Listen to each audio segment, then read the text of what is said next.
തമിഴ്നാട്ടിലെ തിരുവണ്ണാമലയിൽ മണ്ണിടിച്ചിലിൽ 7 അംഗ കുടുംബം കുടുങ്ങിക്കിടക്കുന്നതായി റിപ്പോർട്ട്. ഫെയ്ഞ്ചൽ ചുഴലിക്കാറ്റിനെ തുടർന്നുള്ള പേമാരിയിലും മണ്ണിടിച്ചിലിലും പ്രദേശത്തെ 3 വീടുകൾ തകർന്നു. ജില്ലാ കളക്ടർ ഭാസ്കർ പാണ്ഡ്യനും പ്രാദേശിക രക്ഷാപ്രവർത്തകരും സംഭവസ്ഥലത്തെത്തി രക്ഷാപ്രവർത്തനം നടത്തുകയാണ്. ചുഴലിക്കാറ്റിനെ തുടർന്ന് വടക്കൻ തമിഴ്നാട്ടിലും പുതുച്ചേരിയിലും കനത്ത മഴ പെയ്തു. വ്യാപക നാശനഷ്ടങ്ങൾ റിപ്പോർട്ട് ചെയ്തിട്ടുണ്ട്. ചെന്നൈ, തിരുവള്ളൂർ, കാഞ്ചീപുരം, പുതുച്ചേരി എന്നിവിടങ്ങളിലെ വിദ്യാഭ്യാസ സ്ഥാപനങ്ങൾക്ക് ഇന്ന് അവധി പ്രഖ്യാപിച്ചു.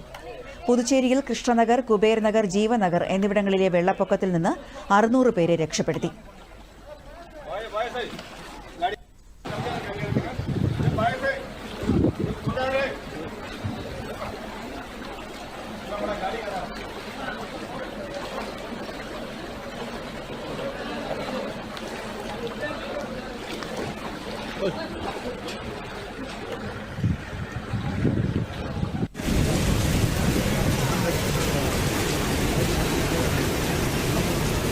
ദുരിതബാധിതർക്ക് സൈന്യം ഭക്ഷണവും വെള്ളവും അടിയന്തര വൈദ്യസഹായവും ലഭ്യമാക്കി വരുന്നു.